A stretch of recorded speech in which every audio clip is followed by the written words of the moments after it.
Athènes a créé un régime nouveau, la démocratie. Et c'est sur la Pnyx, sur cette colline, ça veut dire la Pnyx, le lieu où l'on est serré, parce que c'est le lieu où les citoyens se réunissaient. Ils sont normalement, nous l'avons vu, 40 000, mais on le sait, certains ne venaient pas. Parce que c'était un peu loin, ils habitaient un peu loin, dans la cité d'Athènes, dans un village, parfois très loin, ils ne venaient pas à toutes les réunions. En tout cas, c'est là qu'ils se réunissent, c'est là où chacun est l'égal de l'autre. Pour s'exprimer à la tribune, tout le monde peut s'exprimer. On demande simplement la parole, on s'exprime chacun son tour, et un instrument permet de mesurer le temps de parole de chacun, afin que chacun puisse s'exprimer de manière égale. Cet instrument, le voilà. C'est la clepsydre, une horloge à eau. Vous voyez, il s'agit de deux vases.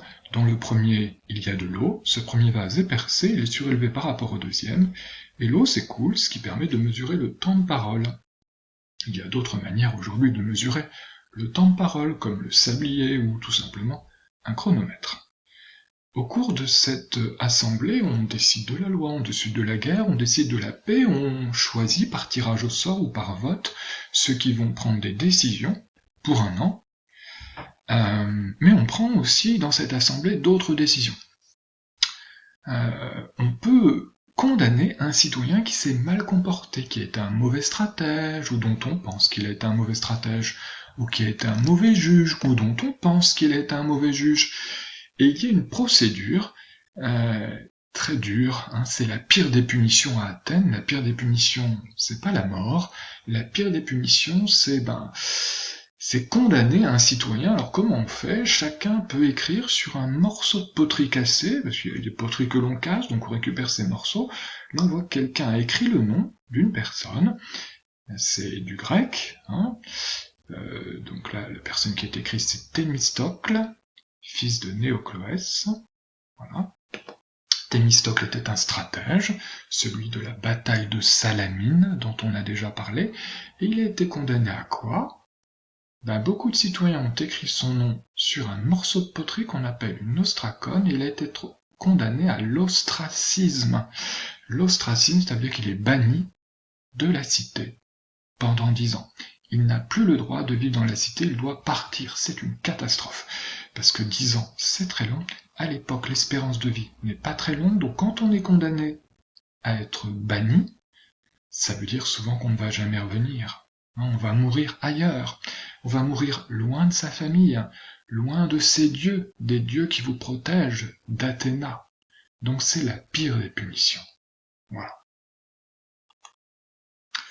Un stratège important, c'est celui que nous avons vu tout à l'heure dans l'exercice, tenter de convaincre ses citoyens de voter contre Sparte. C'est Périclès, c'est une statue qui le représente. Il a été élu plusieurs années par les citoyens qui lui faisaient confiance. C'est pour vous montrer à quoi ressemble aujourd'hui la Pnyx, ce lieu où les citoyens se réunissaient. On reconnaît ici la tribune, qui est en pierre. Et puis, là ici c'est de la terre, hein, tout simplement, donc soit les citoyens étaient assis, comme vous l'avez vu, sur la représentation, soit ils étaient tout simplement debout. Derrière on aperçoit une autre colline, parce que Athènes c'est une cité composée de plusieurs collines, et sur cette colline, c'est la colline haute d'Athènes, l'une des plus hautes, il y a des temples, très importants, on l'appelle l'acropole, c'est-à-dire la colline haute, et puis là il y a ce temple, le plus célèbre d'Athènes. On va s'approcher pour le voir. Là c'est pour vous montrer toujours la même colline, là c'est la Pnyx, et là c'est pour vous montrer qu'au pied de la colline, il y a un lieu où les citoyens se rencontrent, discutent politique, font plein de choses d'ailleurs. C'est ce qu'on appelle ce lieu l'agora, c'est la place publique. Je vais vous montrer une représentation de ce à quoi ça a ressemblé à l'époque. Là ici on voit l'acropole avec le grand temple, on donnera son nom après. Ici on voit l'agora, c'est en contrebas, et c'est une place publique, on voit bien que c'est une place, hein. Et autour de cette place, il y a des temples, il y a des lieux politiques, là où se tiennent le conseil, les bouleux, vous savez, ceux qui préparent la loi, ils sont là. Le tribunal, là où se trouvent les juges, c'est le 8, oui, c'est juste là, le tribunal. Et puis là, ici, il y a des portiques, et en dessous, il y avait des marchands qui vendaient des produits. Sur la place, on discutait. Il y a des temples, donc c'est un lieu, c'est un sanctuaire, c'est un lieu consacré aux dieux, consacré au commerce, consacré à la politique, on y fait plein de choses. Voilà. Ce qu'on appelle l'agora.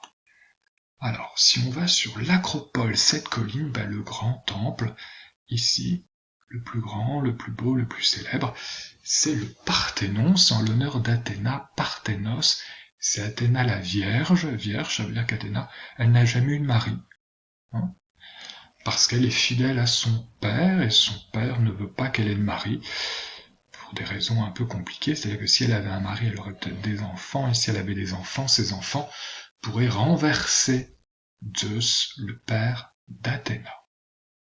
Alors, voilà à quoi ressemblait sans doute le Parthénon autrefois. Il était peint. Voilà une reconstitution par un auteur de bande dessinée qui s'est inspiré des travaux des archéologues, et là on voit à quoi ressemblait le Parthénon, cet immense temple. Alors cet immense temple, il représente vraiment tellement Athènes que dans ce temple, il y avait une immense statue en l'honneur d'Athéna, qu'on reconnaît, elle est armée, Athéna, et elle tient une victoire à la main, elle était immense, elle était en bronze et en ivoire, elle était recouverte d'or également, et c'est pour ça qu'elle est... Alors là, on l'a reconstituée, elle a été reconstituée à Athènes, puis là, ça permet de voir à peu près la hauteur de cette statue. Alors aujourd'hui, si nous sommes à Amiens, qu'est-ce qu'on voit? On voit qu'il y a des bâtiments qui rappellent un petit peu le Parthénon. Si je remets le Parthénon, là, qu'est-ce qu'on voit sur le Parthénon? On voit ici des colonnes, on voit ici ce qu'on appelle un tympan, comme l'oreille, c'est une forme triangulaire, là, ici, au-dessus. Puis on voit une frise ici, une frise, un tympan, des colonnes. Bon, mais si on revient sur Amiens, hop, voilà. Et bien à Amiens, qu'est-ce qu'on voit? Ici on a un palais de justice, le palais de justice d'Amiens reconnaît un tympan, une frise, où il y a écrit palais de justice, et puis les colonnes. Nous sommes une démocratie, il y a beaucoup de bâtiments en France qui ressemblent un petit peu, qui rappellent au Parthénon. C'est le cas ici du lieu qu'on appelle le Palais Bourbon, vous voyez, on retrouve les colonnes, la frise, le tympan. C'est le lieu où se réunissent les députés, ceux qui font la loi en France, les 577 députés qui font la loi en France. Nous sommes à Paris. Alors on peut même aller encore plus loin, dans une autre... on va rester à l'intérieur de ce lieu où se trouvent les députés aujourd'hui. Vous voyez, ils sont installés en cercle, comme dans un théâtre grec. Vous savez, les théâtres grecs, c'est en l'honneur de Dionysos. On termine par un autre lieu, aujourd'hui, on est dans un autre pays qui est une démocratie, je pense que vous avez vu de quel pays il s'agit, c'est les États-Unis. Le président des États-Unis est dans un bâtiment, la Maison Blanche, dont une partie rappelle, vous voyez, le tympan, la frise, les colonnes, rappellent Athènes. Le Parthénon, il a beaucoup inspiré de bâtiments, il en inspire encore aujourd'hui, dans les pays qui sont des démocraties.